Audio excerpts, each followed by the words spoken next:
Section 1. You will hear a conversation between a customer and a salesman at a car showroom. First, you have some time to look at questions 1 to 4.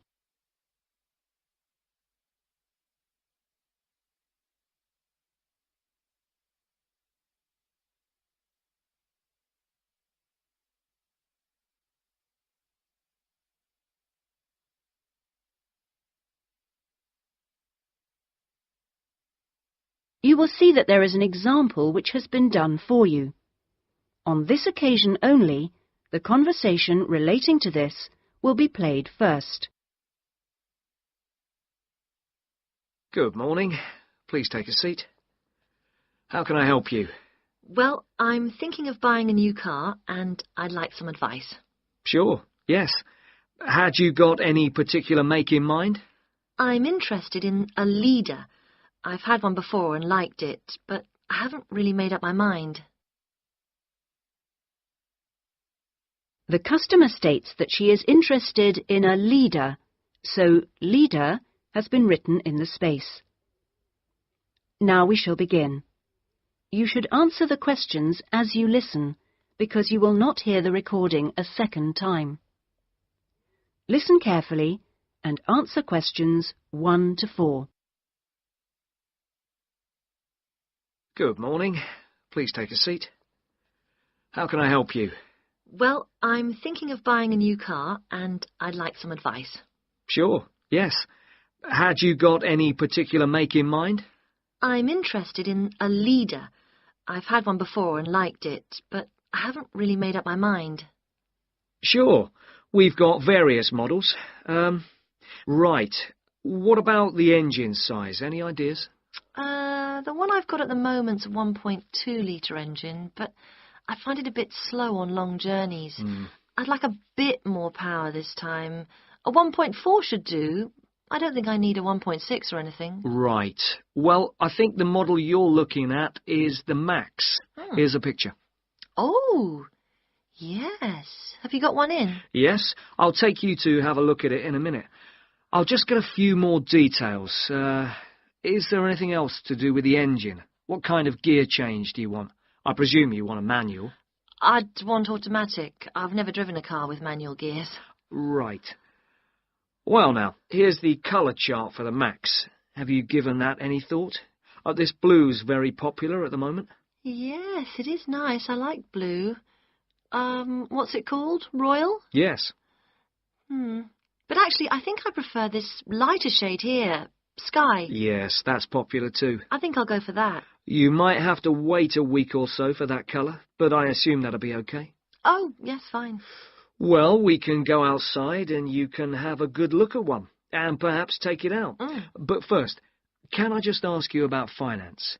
The cash price is going to be somewhere in the region of 7,500. How would you like to pay? Are you in a position to pay cash, or would you need credit? I'd like credit, provided the terms are reasonable. Well, you can discuss that with my colleague in a moment. We have various arrangements. Would you be interested in us taking your present car as part exchange? Yes. OK, fine. So I'll just need some details from you, and then we can do a valuation. Is that OK? Fine, yes. Before you hear the rest of the conversation, you have some time to look at questions 5 to 10.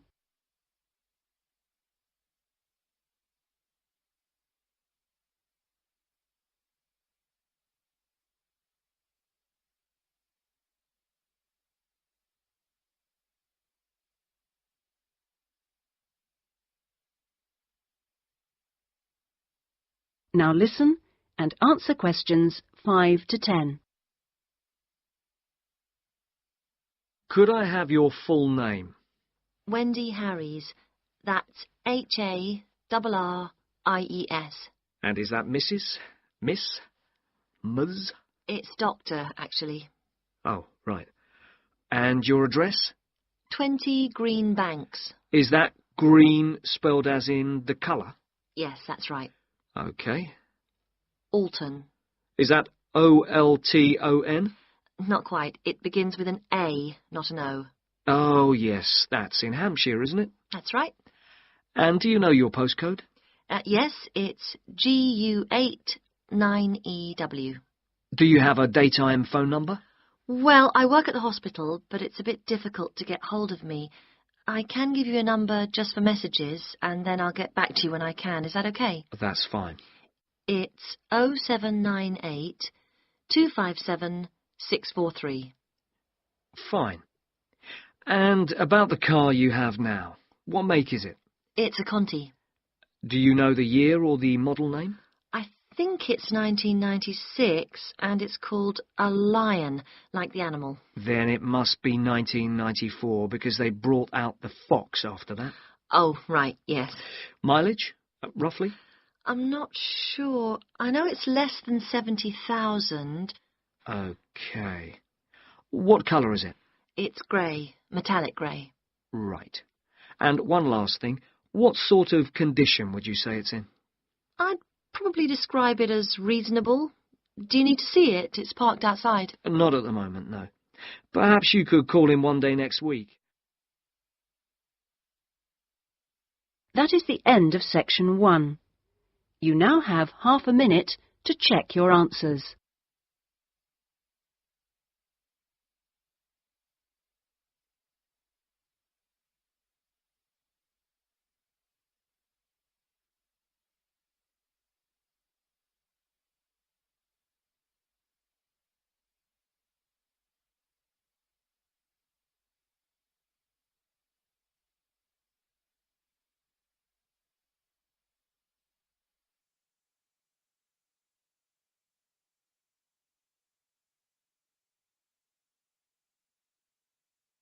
Now turn to Section 2. Section 2. You are going to hear a student arranging to transfer between English classes. She is leaving a message on the language department's answering machine. The student's name is Mei Lee. First look at questions 11 to 17.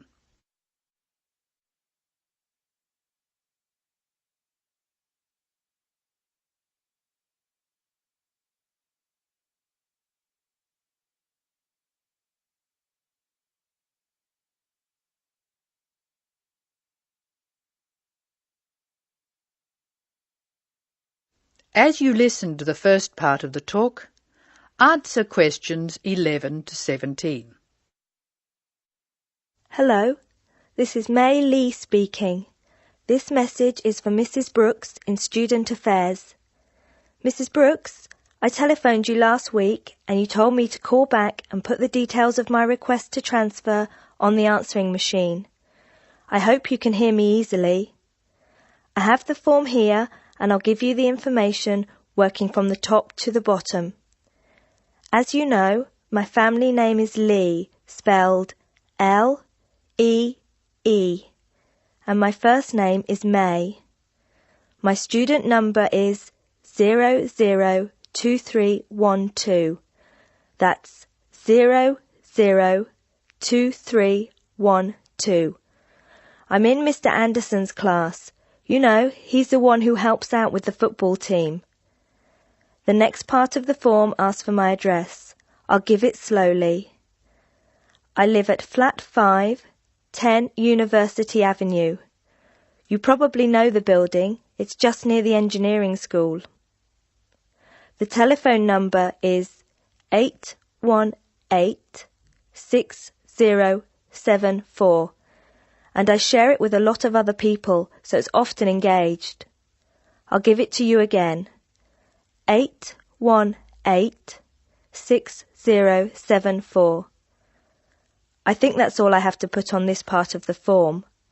I know you were curious about my reason for requesting a transfer, so I'll explain that next.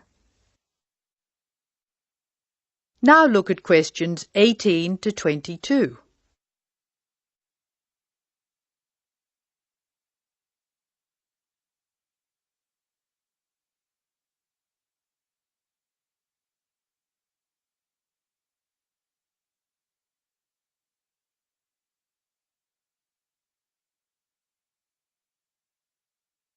As Mei Lee continues her message, answer questions 18 to 22.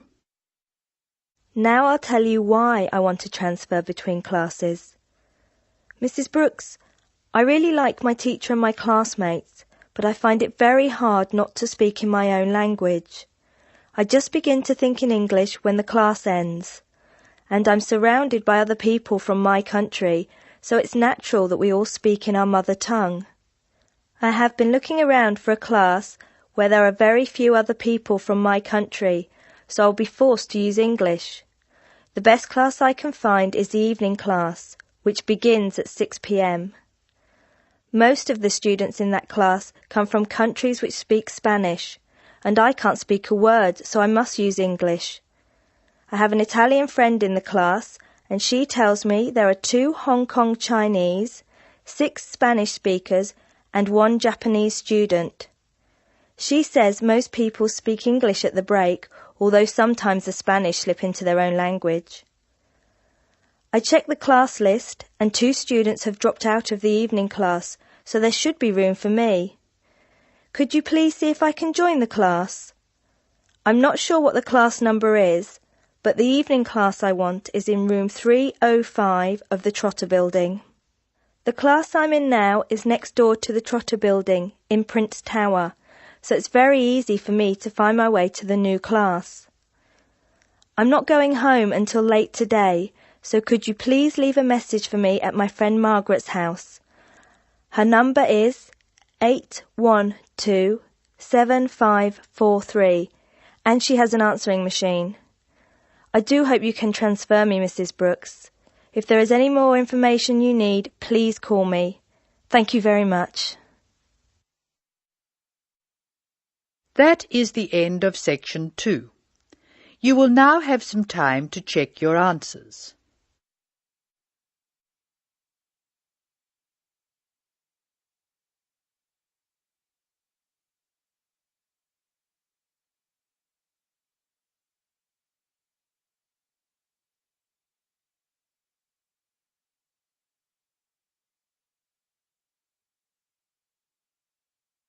Now turn to section 3. Section 3.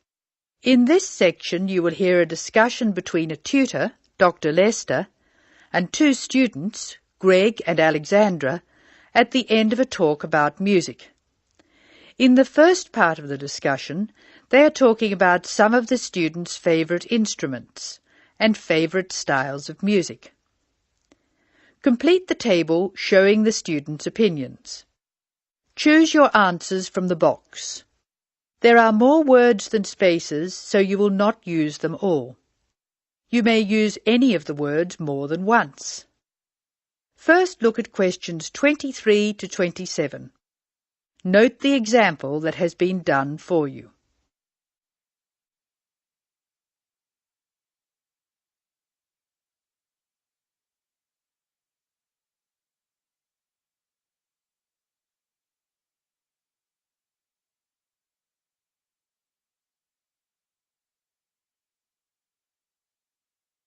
Now listen to the first part and answer questions 23 to 27. I think it's time we looked at the results of our survey. What did you find out, Alexandra?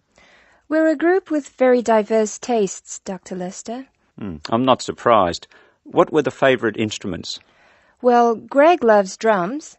He told me he played drums when he was at primary school, and now he plays drums with his friends at weekends. They have a band. Good. What do you like to play, Alexandra?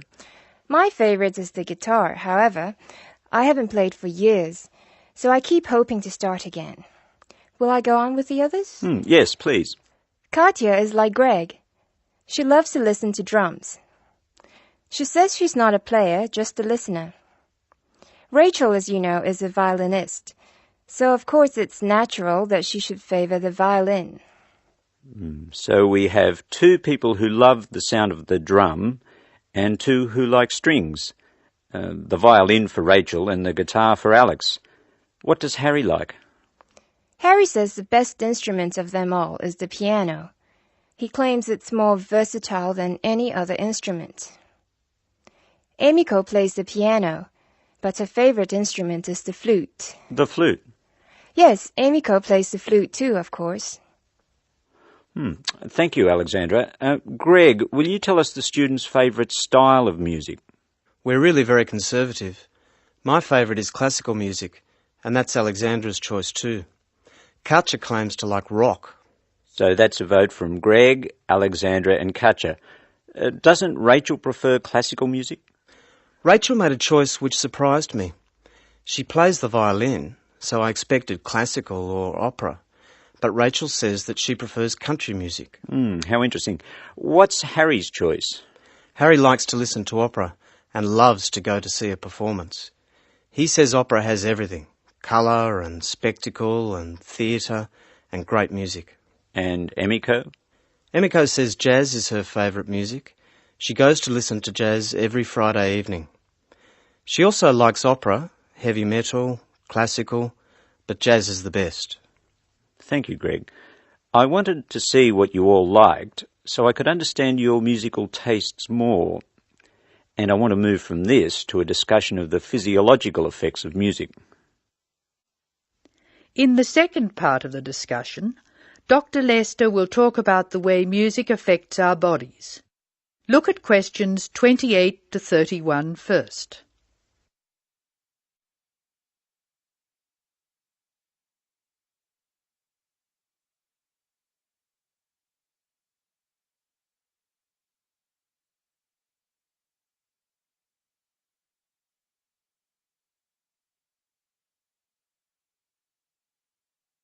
As you listen to the discussion, complete the sentences. For the purposes of this discussion, I'm going to divide music roughly into two types: music which stimulates us and music which calms us. It seems that music which stimulates us gives rise to actual changes in our bodies. We listen to exciting music and our hearts beat faster, our blood pressure rises, and our blood flows more quickly. In short, we're stimulated. Soothing music, however, has the opposite effect. We relax and let the world go by. Our heart beats more gently, our blood pressure drops, and we feel calm. Alexandra, can you think of things which help us to relax? Gentle rhythms? Yes, in part. The melodies which help us to relax are smooth-flowing and often have repeated rhythms. These rhythms are constant and dynamic, a little like the crash of the sea on the beach. Their very predictability is sedating, relaxing. By contrast, very loud, discordant music with unpredictable rhythms and structures excites and stimulates us. These two generalizations about the differences between music which stimulates and music which soothes are true as far as they go, but they are far from conclusive. We still have a lot of research to do to find out what, for instance, people of different cultures hear and feel when they listen to music. This department is taking part in a continuing study on the influence of culture on musical perception, and we'll talk about that more next week. That is the end of section 3. You will now have some time to check your answers.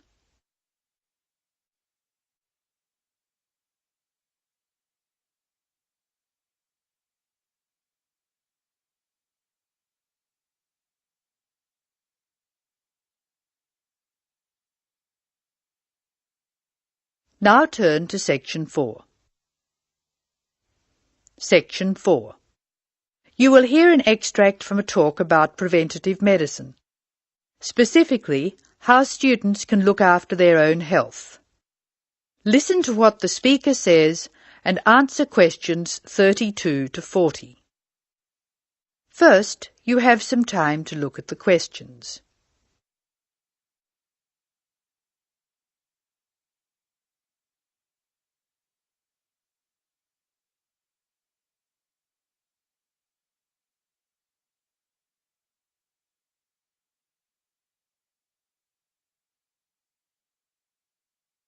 Now listen carefully and answer questions 32 to 36. Good morning. I'm Dr. Pat Parker, and I'm here to talk to you about preventative medicine in its widest and most personal aspects. In other words, I'm here to tell you how the patient should wrest control of their health away from the practitioners of medicine and take charge of their own medical destiny. I want to talk about staying out of the hands of the doctor. When the patient takes responsibility for her or his own health, and let's decide the patient is male for now, men are in fact more at risk than women anyway, when the patient takes over his own health regime, he must decide what he wants to do. The first thing, of course, is to give up the demon nicotine. Smoking is the worst threat to health, and it's self-inflicted damage. I have colleagues who are reluctant to treat smokers.